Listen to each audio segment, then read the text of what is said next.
Hier soir, au conseil communal de Sambreville, il a beaucoup été question de la sécurité des citoyens concernant la réforme des services incendie. Tout d'abord, le conseil s'est prononcé en faveur d'une zone unique de secours, avec toutefois de nombreuses sources d'inquiétude.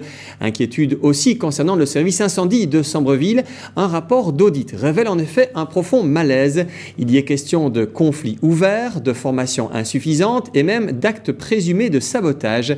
Les explications de Bernard Paulet avec Stéphane Ambé. Hier soir, en début de séance, le conseil communal a accueilli tout d'abord une nouvelle conseillère émère. Monique Félix, issue du conseil de l'action sociale, siégera désormais en lieu et place de Pascal Pierre, démissionnaire de ses mandats politiques pour raisons personnelles. Et c'est le conseiller Samuel Barberini qui lui succède au poste de chef de groupe émère de Sambreville.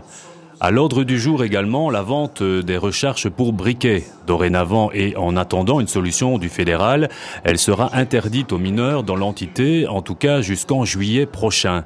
Décision aussi hier concernant l'ouverture des magasins de nuit. À la demande des commerçants, leur établissement pourra désormais fermer 1 heure plus tard, soit 1 heure du matin en semaine, 2 heures les week-ends. Quant à la réforme des services d'incendie et à la délimitation des zones de secours, majorité et opposition se sont entendus sur l'acceptation du principe d'une zone unique provinciale, mais avec des tas de questions en suspens. Qu'en sera-t-il de l'impact de cette réforme sur les finances, sur la sécurité et sur les responsabilités communales ? Reste à évoquer toujours à propos de la sécurité civile l'audit commandité par le collège pour évaluer la gestion des ressources humaines au sein du service d'incendie. L'idée même du recours à l'audit a été décriée par certains membres de l'opposition. Sur le fond, les résultats de cette étude ont été communiqués à huis clos. Mais dans la synthèse remise à la presse, on peut lire que, faute d'un recadrage adéquat, la sécurité optimale des citoyens secourus risque de ne plus être garantie. L'audit évoque des conflits internes, une formation insuffisante, des problèmes avec la hiérarchie et même des actes possibles de sabotage sur le matériel d'intervention, un comble.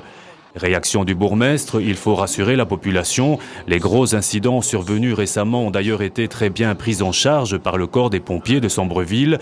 Néanmoins, il y a au minimum des points à éclaircir avec les intéressés.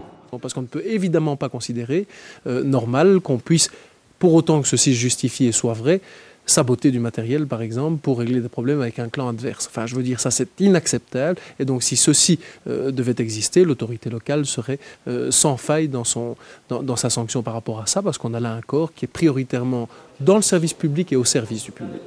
Le bourgmestre veut donc montrer qu'il prend les choses en main, mais il n'en dira pas beaucoup plus.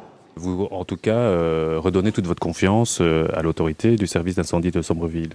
Ça, en effet, on en parlera plus tard. Je pourrais déjà en parler maintenant, mais je trouve que ça ne serait pas correct d'anticiper les choses. Néanmoins, je pense qu'à tous les étages du corps, il conviendra de recadrer adéquatement le fonctionnement du corps. Moralité, un corps de pompiers efficace sur le terrain, oui. Un climat plus serein en interne, il va falloir le retrouver très vite.